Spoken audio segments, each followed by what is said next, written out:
Kaya mga nakita ko dyan sa tulay, bali, ayun, nakigrupo na rin ako sa kanila. Hanggang sa kami na lang natira sa tulay, ng mga panahon na yung mahirap na talaga yung sistema noon. Ganun yung umpisa ng pagkakaibigan namin.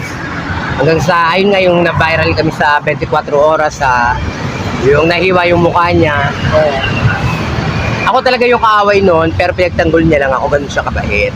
Grabe no, ang bait talaga ni Diwata. Ako yung kaaway noon, humarang lang siya kaya siya yung nahiwa nung cutter niya. Dapat ako. Kung sa tulong naman kasi, kotang-kota na kaming mga kaibigan niya kung sa tulong lang.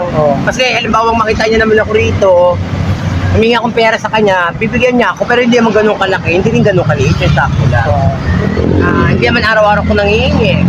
Pagka talagang kailangan, yung walang-wala lang ako, hindi ako nakapag-parking dito kasi ang naging ko rito sa